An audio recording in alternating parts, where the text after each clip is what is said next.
महाराज जी, जैसे कि आपने बताया निंदा और क्रोध से बचें, ये पाप के कारक हैं।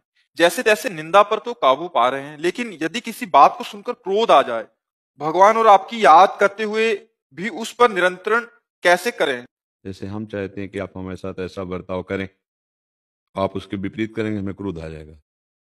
अगर हमारी कोई कामना नहीं है, हम अपने कर्तव्य का पालन करते हैं और सामने वाले पर भगवत दर्शन करते हैं, तो क्रोध आ ही नहीं सकता।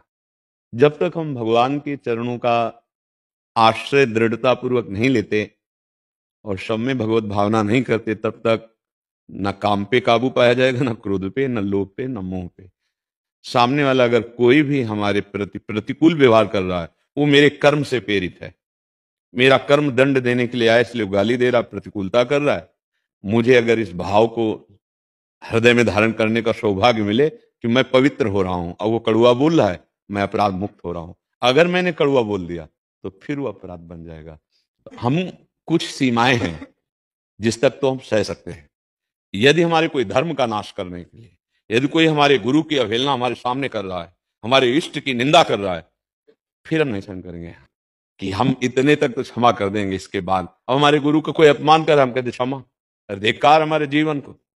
हमारे इष्ट की कोई निंदा कर, हम कहते क्षमा है। हमारे राष्ट्र पे संकट आ रहा, हम कहते क्षमा। ऐसा नहीं, मतलब समझना, कहीं कहीं क्रोध भी क्षमा से ज्यादा फल देने वाला बन जाता है कि एक सीमा तक सहनशीलता है, इसके बाद अगर कोई उल्लंघन करता है तो कानून है, और या फिर उस समय अपने जीवन रक्षा के लिए हमें जो करना पड़ेगा वो हम कर सकते हैं सामर्थ्य के। क्योंकि एकदम क्षमा का उपदेश अगर सही ढंग से ना समझ में आया तो फिर अत्याचार का बढ़ावा भी हो सकता है। जी।